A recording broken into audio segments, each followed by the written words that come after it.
마태복음 6장 9절에서 13절까지 말씀입니다. 마태복음 6장 9절에서 13절 우리 한 절씩 교독하시고 마지막 13절은 한 목소리로 읽도록 하겠습니다. 그러므로 너희는 이렇게 기도하라. 하늘에 계신 우리 아버지여, 이름이 거룩히 여김을 받으시오며 나라가 임하시오며 뜻이 하늘에서 이루어진 것 같이 땅에서도 이루어지이다. 오늘 우리에게 일용할 양식을 주시옵고 우리가 우리에게 죄 지은 자를 사하여 준 것 같이 우리 죄를 사하여 주시옵고. 같이 읽겠습니다. 우리를 시험에 들게 하지 마시옵고 다만 악에서 구하시옵소서. 나라와 권사와 영광이 아버지께 영원히 있사옵나이다. 아멘. 네, 우리가 계속 기도에 관한 문답들을 보고 있죠. 오늘 마지막 네 번째 41문. 41문은 주기도문은 무엇인가 하는 질문과 또 우리가 지금 읽은 본문이 41문의 답입니다.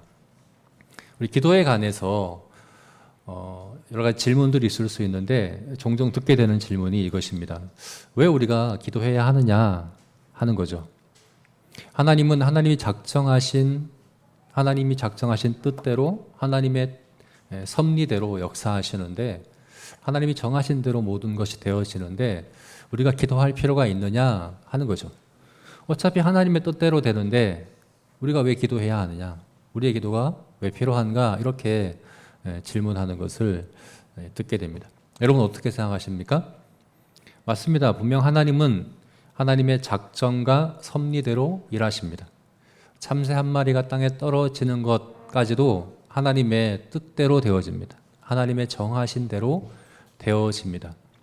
그렇다면 우리가 기도하나 기도하지 않으나 상관없이 하나님의 뜻은 하나님께서 그 뜻대로 이루어 가시는데 왜 우리가 기도해야 하느냐 하는 이런 질문을 하게 되는 거죠. 여기에 대한 대답은 하나님의 그 작정 안에 우리들의 기도가 포함되어 있다라고 대답할 수 있겠죠. 하나님은 하나님의 그 작정하신 그 뜻을 이뤄 가시는데 그 작정을 이뤄 가시는 그 방법에 있어서 우리들의 기도를 사용하시기로 작정하신다는 것입니다. 뿐만 아니라 더 나아가서 하나님의 그 작정의 궁극적인 그 목적은 바로 기도하는 우리들에게 있습니다.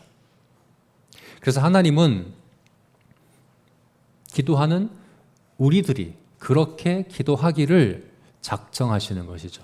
하나님의 목적은 우리가 그렇게 기도하는 사람이 되게 하는 것에 있다라고 이렇게 우리가 답할 수 있겠습니다. 그래서 우리가 무엇을 기도하느냐는 굉장히 중요합니다. 여러분, 그것을 우리가 이 주기도문을 통해서 확인할 수가 있습니다. 기독교의 3대 보물이 있죠. 기독교의 3대 보물을 뭐라고 얘기합니까?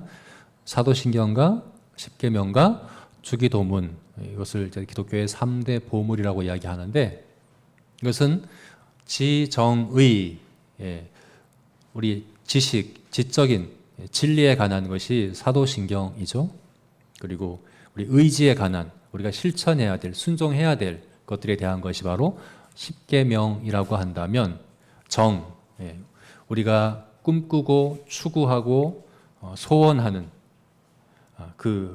우리들의 이상, 우리의 소원에 관한 것이 바로 주기도문, 이건 감정에 대한 것이라고 볼 수 있습니다. 그런데 특별히 우리가 바른 진리를 알고 지적으로 바르게 진리를 알고 그것을 우리 삶에 실천하는, 의지적으로 실천하는 이것이 되어지기 위해서 이것에 마치 엔진과 같은 그런 동력원이 되는 것이 바로 기도라고 할 수 있는 것이죠. 여러분, 우리가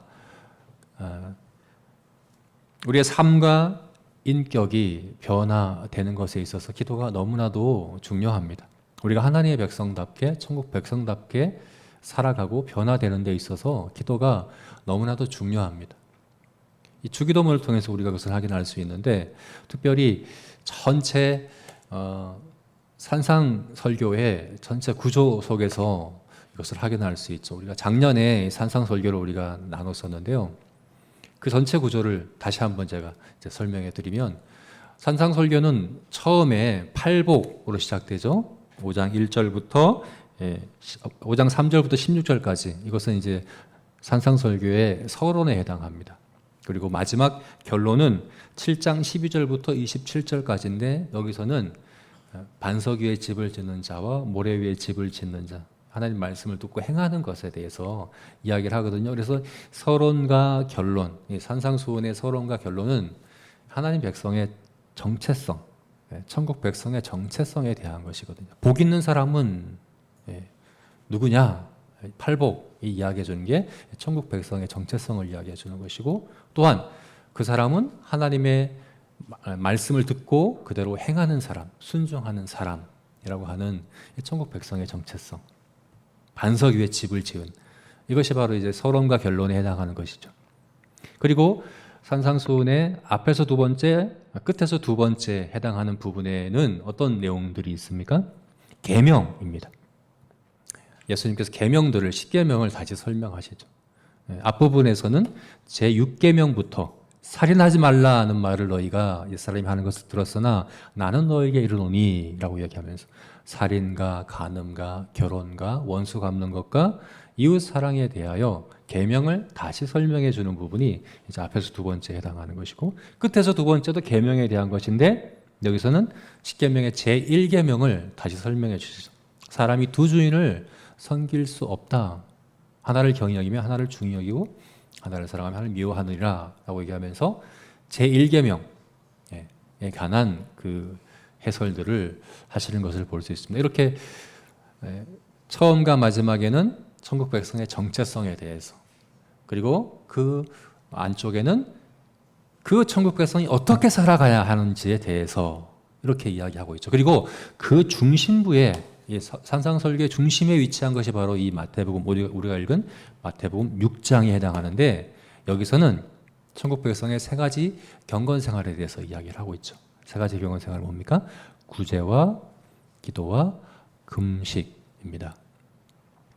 구제와 기도와 금식. 그러니까 천국 백성의 정체성은 천국 백성답게 살아가는 삶으로 되어지는 것이고, 천국 백성의 이 삶은 이 세 가지 경건 생활을 통해서 되어진다라는 것이죠. 그리고 이 세 가지 경건 생활, 구제와 기도와 금식의 중심에 위치하는 것이 뭡니까? 바로 기도입니다. 세 가지 경건 생활의 중심에 위치한 것이 기도입니다. 그리고 기도에 대한 예수님의 가르침의 중심에 위치하는 것이 바로 주기도문입니다. 주기도문입니다. 그래서 우리가 천국 백성답게 살아가는 삶, 우리 인격과 삶이 변화되고 그렇게 살아가는 데 있어서 기도 없이 되어지는 것은 불가능합니다. 기도 없이 우리는 그렇게 살아갈 수 없습니다. 우리가 아무리 진리를 바르게 안다고 해도, 우리 의지력을 다해서 아무리 노력한다고 해도 천국 백성답게 살아가는 데 있어서 우리 안에 우리가 추구하는 것, 우리가 꿈꾸는 것, 우리가 소원하는 것이 기도를 통해서 바르게 드려지지 않으면 그것이 불가능하다는 것을 알 수 있습니다. 그래서 주기도문이 이 중심에 위치하고 있는 것이죠. 그래서 오늘 우리가 읽은 본문의 9절 말씀은 그러므로 너희는 이렇게 기도하라 라고 이렇게 시작하고 있는데, 사실 이 말씀은 너희는 이렇게 기도하는 사람이 되라 라는 의미로 우리가 받아들일 수 있는 거죠. 이것은 단순히 우리가 어떠한 내용으로 기도하라는 것의 가르침이 아닙니다. 이렇게 기도할 수 있는, 이렇게 기도하는 삶을 살고 이렇게 기도하는 사람이 되라 라고 예수님께서 이렇게 가르치신 것이라고 받아들일 수 있습니다. 이것을 우리는 또한 누가복음에서도 확인할 수 있는데요. 이 주기도문이 성경에 두 군데 나오거든요.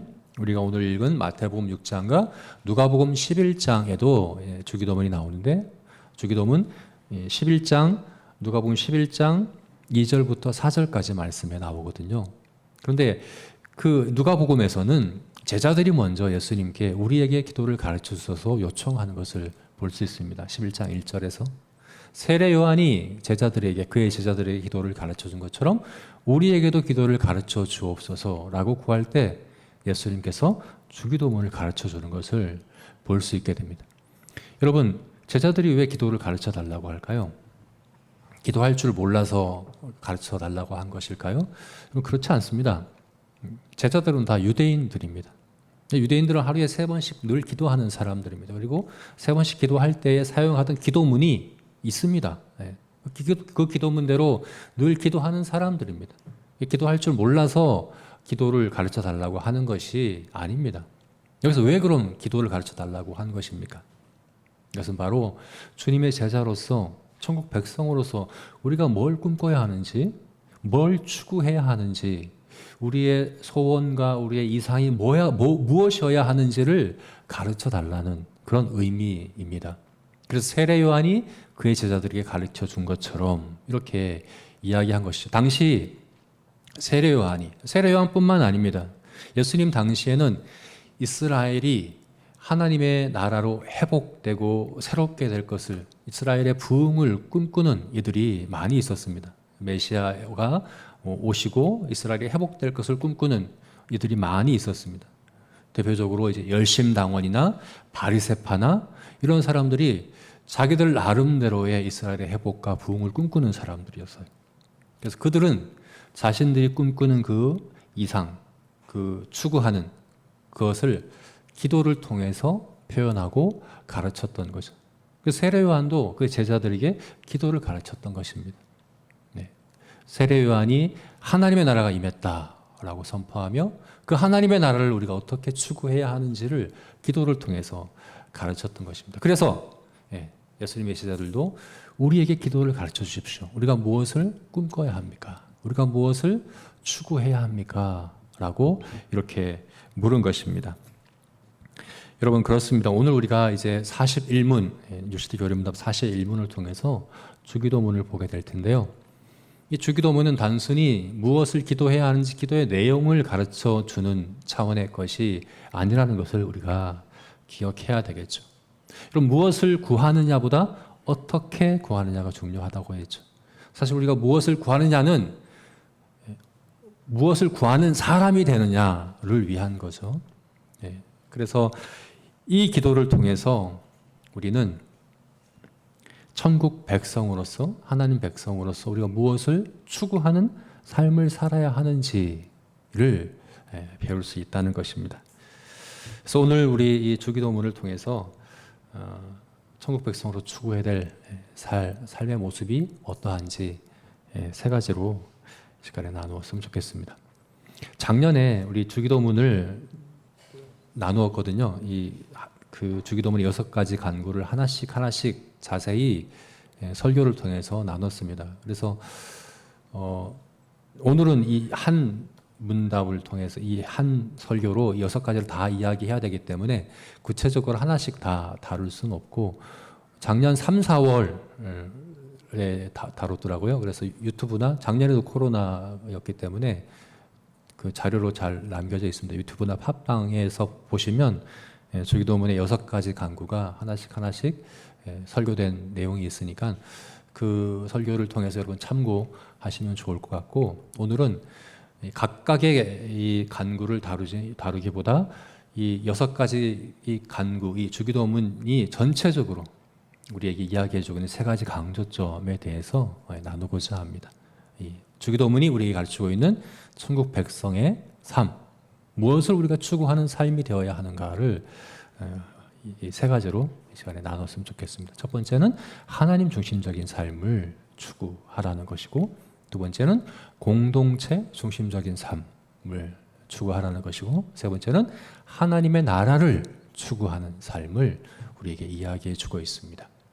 하나님 중심적인 삶, 공동체 중심적인 삶, 그리고 하나님의 나라를 추구하는 삶, 이것에 대해서 우리 주기도문을 통해서 확인할 수 있습니다. 각각을 우리 구체적으로 살펴보겠습니다. 먼저 하나님 중심적인 삶입니다.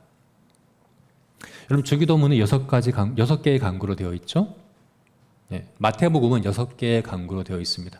누가복음의 주기도문은 5개의 간구죠. 그래서 누가복음하고 마태복음에 나와 있는 주기도문이 조금 다릅니다.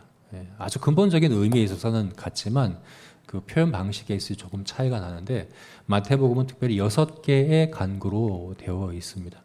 우리가 예배 때, 우리가 모임 때 주로 함께 암송하는 주기도문은 바로 마태복음에 있는 주기도문이죠. 그런데 6개의 간구가 3개씩 분명하게 나뉘어집니다. 3개씩 분명히 나눠지는데 그 분명하게 나누어지는 아주 그 기준이 무엇인가 하면 사용되는 대명사가 다르다는 거예요. 이 3개와 또 다음 3개에 사용되는 대명사가 다르다 하는 것입니다. 처음 3개에는 당신이라고 하는 2인칭이 사용되고 있습니다. 당신이라고 하는 2인칭이 그 각각의 간구 맨 마지막에 위치하고 있습니다. 우리 한글 성경에는 그것이 빠져 있어요. 생략되어 있어요. 당신이라는 말이 생략되어 있어요. 그러나 원문에는 규칙적으로 그 간구들 마지막에 그 당신이라는 인칭 대명사가 나옵니다. 첫 번째 간구가 뭡니까? 이름이 거룩히 여김을 받으시오며죠. 당신의 이름이 거룩히 여김을 받으시오며 이렇게 되어 있는 거예요. 두 번째는요. 나라가 임하시오며 당신의 나라가 임하시오며 그 세 번째 간구는 뭡니까? 뜻이 하늘에서 이루어진 것 같이 땅에서도 이루어지리이다. 당신의 뜻이 하늘에서 이루어진 것 같이 땅에서도 이루어지이다. 이렇게 당신이라고 하는 이 2인칭, 하나님을 2인칭으로 지칭하는 그 간구가 처음 3개의 간구에 나오는 거죠. 나머지 3개의 간구는 대명사가 뭐냐면 1인칭 복수형이에요. 우리입니다. 우리. 우리에게 일용할 양식을 주시고 우리가 우리에게 죄 지은 자를 사하여 준 것 같이 우리의 죄를 사하여 주시고 우리가 시험에 들지 말게 하시고 우리가 악에서 구원받게 하소서. 이렇게 우리라고 하는 대명사가 나머지 3개에는 나온다는 것을 우리가 알 수 있습니다. 여러분 주기도문의 처음 3개의 간구는 바로 하나님의 그리고 하나님을 위한 하나님에 대한 간구로 시작되고 있다는 것을 우리가 알게 되는 거죠. 주기도문은 하나님 중심적인 기도입니다. 하나님을 추구하는 기도입니다. 하나님의 영광을 추구하는 기도입니다. 우리가 지난주에 사신문을 통해서 무엇을 기도할까 할 때 말씀이 우리 안에 가고 우리가 말씀 안에 거할 때 결국 말씀 가장 큰 계명 2가지 뭡니까? 하나님을 사랑하라 이웃을 사랑하라인데 이웃을 사랑하는 열매를 맺고 하나님께 영광을 올려드리는 그런 목적이라고 한다면 무엇이든지 원하는 대로 구하라 했던 것처럼 결국 2가지입니다. 하나님의 영광과 이웃사랑, 주기도문도 마찬가지라는 거죠. 처음 3개는 하나님의 영광에 집중되어 있고 나머지 3개는 이웃사랑에 집중되어 있다는 것을 보게 된다는 겁니다. 그리고 먼저 구해야 하는 것은 뭡니까? 하나님의 영광입니다. 하나님 영광입니다. 하나님 중심적인 기도, 하나님 중심적인 삶입니다. 여러분, 우리는 하나님의 형상대로 지음 받았습니다. 그 말은 우리가 하나님 중심적일 때 가장 사람답다는 이야기입니다. 우리 인생의 그 어떤 문제도 어떤 필요도 어떤 것도 하나님과의 관계에서 비롯되지 않은 것은 없습니다. 그래서 우리의 가장 큰 필요는 뭡니까? 하나님과의 관계가 바르게 세워지는 겁니다. 어떻게 바르게 세워집니까? 하나님의 이름이 거룩히 여김을 받으심으로, 하나님의 나라가 임하심으로, 하나님의 뜻이 우리를 통해 성취됨으로 하나님과의 관계가 우리가 바로 세워지는 것이죠. 하나님의 이름이 거룩히 여겨진다는 건 무엇입니까? 하나님의 이름이라고 하는 것은 이름은 여러분 그 어떤 존재나 그 본성을 나타내는 것이죠. 성경의 이름은 그런 의미입니다. 그래서 하나님의 이름이라고 하면 이것은 단순히 여호와나 엘로힘과 같은 이름만을 이야기하는 것이 아니라 하나님을 나타내는 하나님의 본성과 능력과 영광을 나타내는 모든 계시를 하나님의 이름이라고 할 수 있는 거죠. 그래서 온 땅의 여호와의 이름이 어찌 그리 아름다운지요 라고 시편 기자가 노래한 이유는 뭡니까? 온 땅의 만물이 하나님의 영광을 나타내고 있기 때문에 그래요. 온 땅의 만물이 하나님의 하나님 되심을 나타내는 계시이기 때문에 그런 거예요. 그래서 하나님의 이름이 거룩히 여김을 받는다는 것은 무슨 의미입니까? 하나님이 하나님 되심이 나타나는 것입니다. 하나님이 하나님 되심을 고백하게 되고 인정하게 되는 그것입니다. 거룩하다, 거룩하다, 거룩하다. 천사들이 하나님 보좌 앞에서 그렇게 찬양하지 않습니까? 왜 거룩하다, 거룩하다, 거룩하다 합니까? 전능하시다, 전능하시다, 전능하시다. 사랑하시다, 사랑하시다, 사랑하시다. 이렇게 하지 않고 거룩하다, 거룩하다, 거룩하다. 이렇게 찬양하는 이유는 무엇입니까? 천사들은 하나님 가장 가까이서 하나님을 가장 정확히 아는 자들이죠. 그죠? 그래서 온몸에 눈이 가득하다는 거예요. 분별력을 의미하거든요. 하나님을 가장 정확히 할 때, 다시 말해서 하나님의 전능하심을 가장 정확히 알고 가장 깊이 알 때 나오는 고백은 뭡니까? 거룩하다 하는 겁니다. 하나님의 사랑을 가장 깊이 하고 정확히 알 때 고백하는 고백은 뭡니까? 거룩하다 하는 겁니다. 거룩하다라는 의미가 구별되다라는 의미거든요. 하나님은 우리와 무한히 구별되신 존재라는 의미이거든요. 하나님의 영광과 하나님의 능력과 하나님의 본성과 하나님의 그 모든 것이 우리와 무한히 구별되는 초월적이신 완전하신 하나님이시라 하는 고백이 바로 거룩하다 하는 것입니다. 그래서 하나님의 이름을 거룩히 여긴다는 것은 하나님의 하나님 되심을 고백하는 것입니다. 여러분, 우리의 삶의 모든 것이 하나님에 대하여 말해주고 있습니다. 온 땅의 만물이 하나님의 이름으로서 하나님을 이야기해주고 있습니다. 그러나 세상은 하나님을 부정하고 하나님을 외면하고 하나님을 거부하고 하나님을 무시하는 가운데 살아가고 있죠. 그래서 우리가 구해야 되는 첫 번째 기도의 제목은 뭡니까? 하나님이 하나님 되심이 나타나기를 구하는 것입니다. 온 땅의 만물 가운데 하나님이 하나님 되심이 정확히 고백되기를 우리가 구하는 겁니다. 우리들도 마찬가지입니다. 우리도 하나님의 이름이거든요. 우리를 통해서도 하나님의 하나님 되심이 나타나야 하는 것이거든요.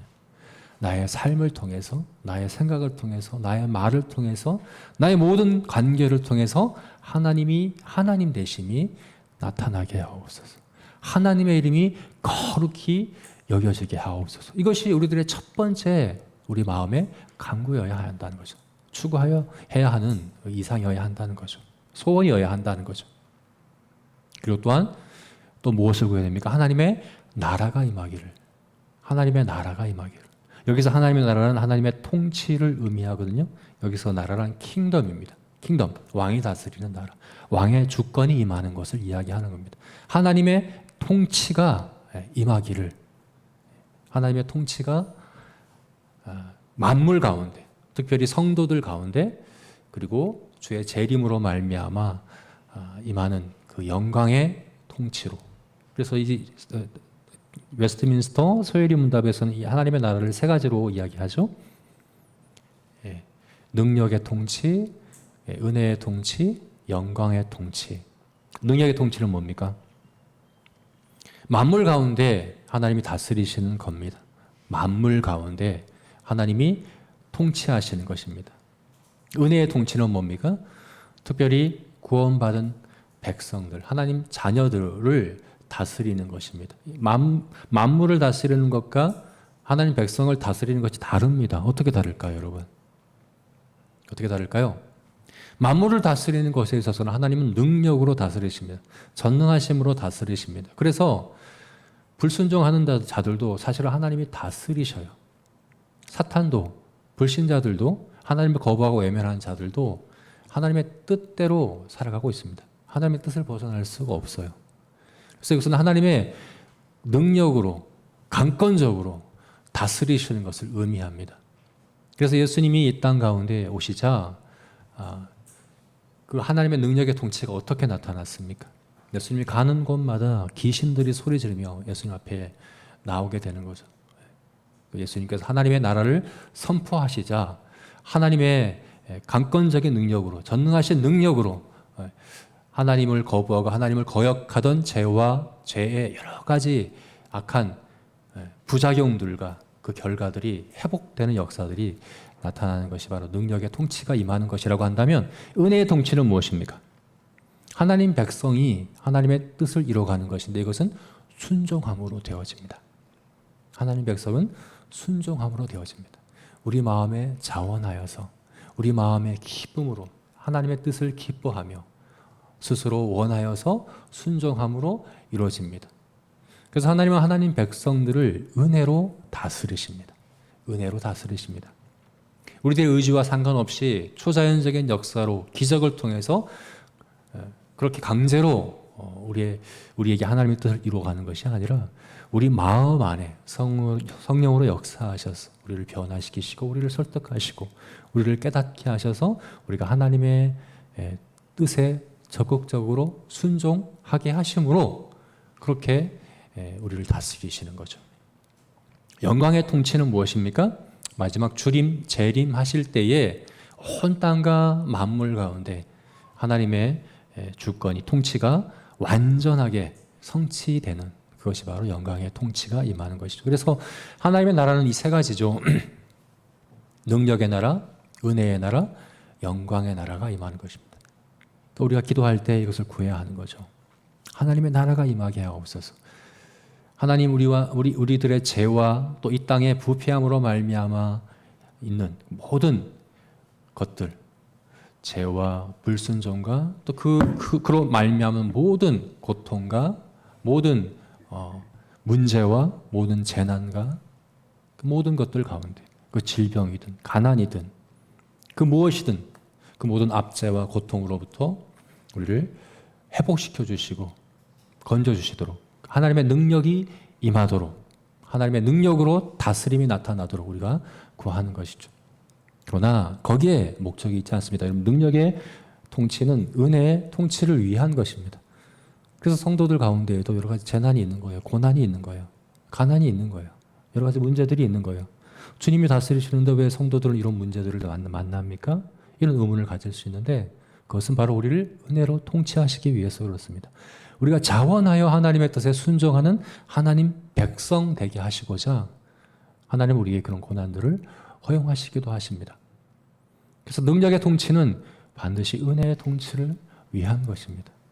우리가, 그리고 우리의 지체들이 하나님께 자원하여 적극적으로 순종하는 자들로 변화되는 그런 은혜의 통치, 은혜의 나라가 임하기를 우리가 구해야 하는 거죠. 그리고 마지막으로 우리가 요한계시록 마지막 구절에서 주여 어서 오시옵소서라는 이 간구로 성경이 끝나는 것처럼, 우리는 주님이 오실 그 마지막 날, 우리가 폐해성으로 고백하는, 그죠? 온 땅과 만물이 주와 그리스도의 나라가 되어 주의 완전한 그 나라가, 통치가 회복되는 그 꿈을 우리는 꿈꾸고 또 추구하며 살아가는 자들인 거죠. 그래서 이렇게 영광의 통치를 구하는 우리들이 되어야 한다는 겁니다.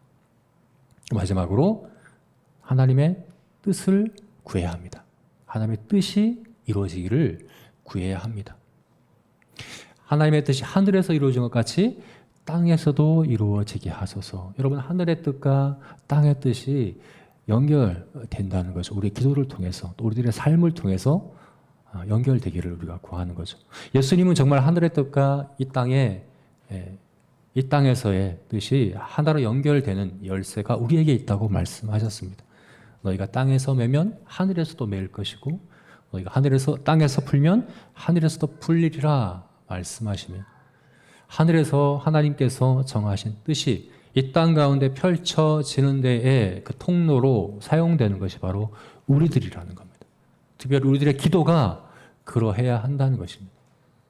하늘의 그 뜻이 이 땅 가운데 펼쳐지는 통로가 나의 삶이 될 수 있도록 나를 사용하여 주옵소서. 나를 통하여 그 뜻이 이루어지게 하옵소서. 이렇게 구하는 기도가 우리들의 기도여야 한다는 것입니다. 여러분, 이렇게 세 가지, 하나님의 이름이 거룩히 여김 받고 하나님의 나라가 임하고 하나님의 뜻이 이루어지기를 구하는 그것이 바로 하나님 중심적인 삶, 하나님 중심적인 기도를 할 수 있습니다. 이것은 삼중직, 제사장, 선지자, 왕직으로 우리가 구분해 볼 수 있겠죠. 하나님의 이름이 거룩히 받는 것은 바로 제사장 직분을 이야기하는 것이고, 하나님의 나라가 임하는 것은 바로 왕직을 이야기하는 것이고, 하나님의 뜻이 이루어지는 것은 선지자 직분과 관련된 것입니다. 우리들의 감정과 우리들의 의지와 우리들의 모든 지식이, 우리의 모든 전인격이 하나님 중심적으로 들어져서 하나님을 위하여 또 하나님에 대하여 구하고 추구하고 기도하고 또 그렇게 살아가는 우리들이 되어야 한다는 것입니다. 이것이 바로 주기도문을 통해서 우리가 배울 수 있는 이제 하나님 백성, 천국 백성다운 삶의 첫 번째 가르침입니다. 하나님 중심적인 삶을 살아가게 되는 저와 여러분이 되시기를 축원합니다. 특별히 이것이 우리의 기도에 있어서 가장 우선적인 기도의 제목으로, 소원으로 이렇게 드려지는 저 여러분들의 기도가 되시기를 축원합니다. 두 번째는 주기도문이 가르쳐주고 있는 천국 백성의 삶, 그것은 공동체 중심적인 삶을 우리에게 가르쳐주고 있습니다. 공동체 중심적인 삶.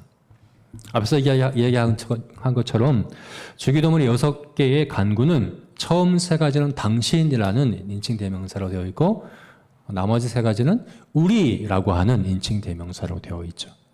나가 아닙니다. 우리입니다. 그래서 기도는 근본적으로 공동체적인 활동입니다. 기도는 공동체로서 하는 겁니다. 물론 우리가 이렇게 모여서 함께 공동체로 모여서 기도하는 것 말고 개인적으로 골방에서 기도하는 것 필요하고 중요합니다. 해야 합니다. 혼자서도 홀로 기도하는 것도 중요합니다. 그러나 그때도 골방에서도 우리는 공동체로 하나님께 나아가야 합니다. 공동체적 관점으로 나아가야 한다는 거죠. 우리로서 나아가야 한다는 것입니다. 왜 그렇습니까? 성도는 홀로 존재하지 않습니다. 우리는 몸의 지체로 존재합니다. 예수 그리스도께서 머리이시고 우리는 몸의 지체로서, 그러니까 우리는 우리로서만 존재하는 것이죠. 고린도전서 12장 말씀이 이것을 우리에게 잘 이야기해 주고 있는데요. 12장 말씀, 12장 12절부터 제가 읽어드리겠습니다. 고린도전서 12장 12절부터 말씀 제가 읽어드릴게요. 몸은 하나인데 많은 지체가 있고 몸의 지체가 많으나 한 몸임과 같이 그리스도도 그러하니라. 우리가 유대인이나 헬라인이나 종이나 자유인이나 다 한 성령으로 세례를 받아 한 몸이 되고 또 다 한 성령을 마시게 하셨느니라. 몸은 한 지체뿐만 아니요 여럿이니 만일 발이 이르되 나는 손이 아니니 몸에 붙어있지 아니하였다 할지라도 이로써 몸에 붙어있지 아니한 것이 아니요 또 귀가 이르되 나는 눈이 아니니 몸에 붙어있지 아니하였다 할지라도 이로써 몸에 붙어있지 아니한 것이 아니니 만일 온 몸이 눈이면 듣는 곳은 어디며 온 몸이 듣는 곳이면 냄새 맡는 곳은 어디냐. 그러나 이제 하나님이 그 원하시는 대로 지체를 각각 몸에 두셨으니 만일 다 한 지체뿐이면 몸은 어디 있느냐. 이제 지체는 많으나 몸은 하나라. 눈이 손도로 내가 너를 쓸 데가 없다 하거나 또는 머리가 발도로 내가 너를 쓸 데가 없다 하지 못하리라. 그뿐 아니라 더 약하게 보이는 몸의 지체가 도리어 요긴하고 우리가 몸에 덜 귀히 여기는 그것들을 더욱 귀한 것으로 입혀주며 우리 아름답지 못한 지체는 더욱 아름다운 것을 얻느니라. 그런즉 우리 아름다운 지체는 그럴 필요가 없느니라. 오직 하나님이 몸을 고르게 하여 부족한 지체에게 기중한 것을 더하사 몸 가운데 분쟁이 없고 오직 여러 지체가 서로 같이 돌보게 하셨느니라. 만일 한 지체가 고통을 받으면 모든 지체가 함께 고통을 받고 한 지체가 영광을 얻으면 모든 지체가 함께 즐거워하느니라. 너희는 그리스도의 몸이요 지체의 각 부분이라. 여러분 이것이 바로 우리들의 정체성인 것인 거죠. 여러분 특별히 기도할 때에 이렇게 나아가야 합니다. 지체들의 필요가 곧 나의 필요로 여겨야 합니다. 여러분 몸이 그렇지 않습니까? 우리 몸의 건강함의 그 기준은 어디에서 기준을 삼습니까? 가장 약한 지체에서 삼거든요. 다른 모든 부분들이 건강해도 가장 약한 부분, 그 부분이 나의 건강도를 이야기해 주는 거예요. 우리 지체들의 필요, 지체들의 문제, 지체들의 괴로움, 고통, 싸움, 이것이 곧 나의 것으로 여기고 나아가시는 것이 필요하다는 거죠. 그래서 일용할 양식을 구하되 우리에게 일용할 양식을 그렇게 구하는 거죠. 일용할 양식은 정말 우리가 먹는 밥만 이야기하는 것이 아니죠. 우리들은 모든 영적인, 육체적인, 물질적인 모든 필요들을 이야기하는 것입니다. 여러분 기도할 때에 우리 지체들의 필요가 무엇인지 살펴보십시오. 관심을 가지십시오. 그 필요를 가지고 기도해야 합니다. 그 일용할 양식을 주옵소서. 또 지체들의 문제가 무엇인지 살펴봐야 합니다. 죄를 사하여 주옵소서라고 기도하고 있는데 우리의 죄를 사하여 주옵소서라고 기도하고 있거든요. 여러분들 죄는 어떤 죄들을 회개합니까? 나에게 당장 불편하고 나에게 피해가 되고 내가 힘든 거 그런 것들을 회개하십니까? 지체들의 죄는 나에게 영향이 올 수밖에 없고 나의 죄는 또 지체들에게 영향이 가게 되는 거죠. 왜요? 우리는 한 몸이기 때문에 그러합니다. 그래서 우리는 우리 지체가 쌓고 있는 죄, 그 죄의 문제를 위해서 기도해야 합니다. 그 죄를 사하여 주시도록, 그 죄를 이길 수 있도록 그 관심을 가지고 기도해야 하는 것이죠. 또한 시험에 들게 하지 마시고 악에서 구하옵소서. 여러분 우리 각자의 성도들이 지체들이 다 영적 싸움 가운데 있습니다. 어떤 영적 싸움 가운데 있는지 사탄의 어떤 시험과 어떤 유혹과 사탄의 어떤 그런 이제 공격 가운데 있는지 우리가 살펴보고 그것을 위해서 기도하는 우리가 되어야 한다는 것입니다. 이것이 바로 우리가 추구해야 될 기도에 있어 추구해야 될 것이라는 것입니다. 여러분 결국 우리가 완성되는 교회로서의 완성되는 것이 천국이거든요. 그죠? 천국은 결국 우리가 그리스도의 몸으로 그리스도 안에서 통일되어 한 몸으로 완전하게 완성되는 것이 천국이거든요. 그리고 천국의 모형으로서 우리가 지금 살아가고 있지 않습니까? 결국 우리가 추구해야 되는 한 가지가 있다 한다는 것은 바로 하나됨입니다. 하나됨. 특별히 기도를 통해서 이 하나됨을 이뤄가는 저와 여러분이 되었으면 좋겠습니다. 특별히 우리가 코로나로 인해서 만나지 못하고 있죠. 그러나 여러분 사도 바울을 보면 사도 바울이 로마서 16장 마지막에 수많은 로마교회 성도들의 이름을 나열하는 것을 볼 수 있죠. 그런데 바울은 로마교회에 한 번도 가본 적이 없거든요. 로마교회를 성도들을 만나본 적이 없습니다. 그러나 그 이름들을 기억하고 나열하는 것은 어떻게 가능할까요? 바로 그들을 위해서 기도했기 때문인 거죠. 기도로 바울은 그들과 하나 되었던 것이죠. 특별히 우리가 만나지 못하는 이런 상황 가운데 특별히 기도를 통하여 지체들의 필요와 지체들의 싸움과 괴로움과 고통들을 그 문제를 가지고서 기도의 자리로 나아가시는 그런 저와 여러분이 되시기를 주님의 이름으로 축원합니다. 마지막 세 번째로는 하나님의 나라를 추구하는 기도입니다. 하나님의 나라를 추구하는 삶을 살라 하는 것입니다. 여러분 주기도문을 한마디로 요약하면 어떻게 될까요? 주기도문을 한마디로 요약한 말씀이 마태복음 6장 33절 바로 뒤에 나옵니다. 무엇입니까? 너희는 먼저 그의 나라와 그의 의를 구하라.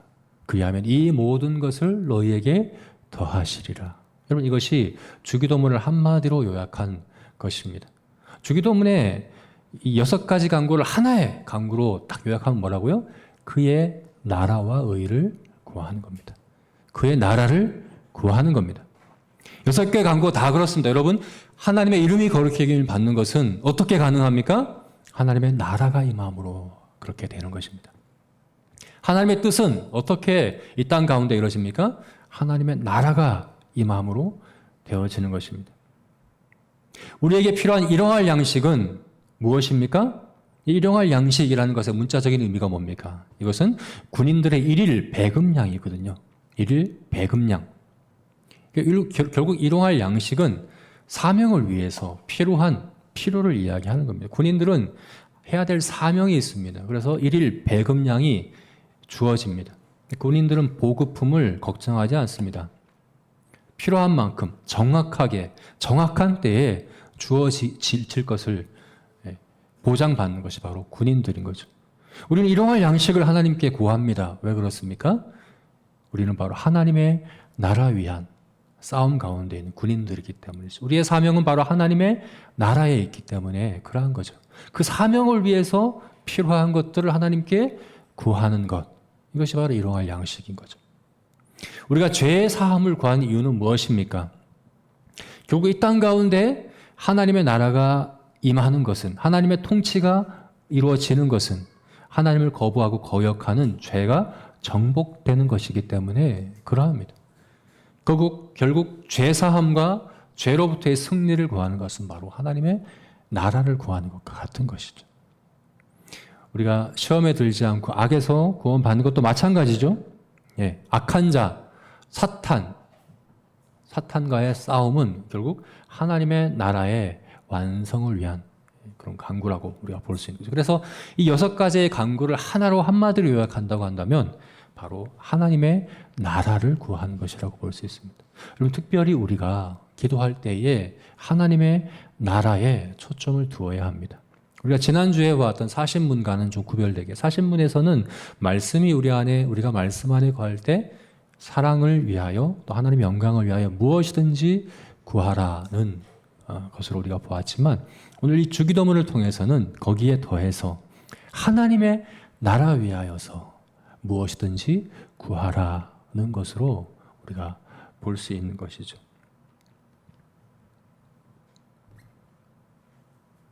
성도는 사명을 따라 살아갑니다. 성도는 사명을 따라 살아갑니다. 그래서 사명을 따라가는 성도들에게는 무엇이든지 원하는 대로 하나님께서 주시겠다라고 말씀하셨습니다. 존 파표 목사님이 이렇게 이야기했어요. 현대교회는 기도를 인터폰처럼 사용한다. 그러나 기도는 전쟁터에 사용하는 무전기여야 한다. 오늘날의 교회는 마치 유람선과 같은데 교회는 전투함이다 라고 그렇게 분명히 이야기하고 있습니다. 여러분, 무엇을 구하십니까? 기도를 인터폰처럼 사용하십니까? 나에게 당장 필요한 것, 내가 원하고 바라고 내 삶이 더 안락하고 편안하게 되어지기 원하는 것들을 구하십니까? 그것을 위해서 기도를 사용하십니까? 그것은 기도를 잘못 사용하는 것입니다. 하나님 나라 위한 싸움 위하여 우리에게 필요한 것들을 하나님 앞에 긴급히 아뢰고, 하나님이 이것을 우리에게 적정한 때에 필요한 만큼 정확하게 공급하시는 그런 기도의 삶을 살아가는 저와 여러분이 되시기를 축원합니다. 오늘 말씀을 맺겠습니다. 기도를 통하여 우리가 삶과 인격이 변화될 수 있습니다. 기도가 없으면 우리의 삶도 우리 인격도 변화될 수가 없습니다.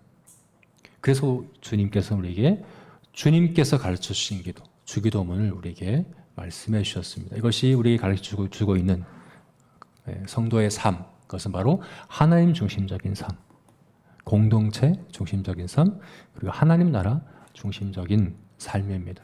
그런 삶을 살아가게 되는, 그리고 그렇게 기도하게 되는 저와 여러분이 되시기를 주님의 이름으로 축원합니다. 우리 같이 기도하겠습니다.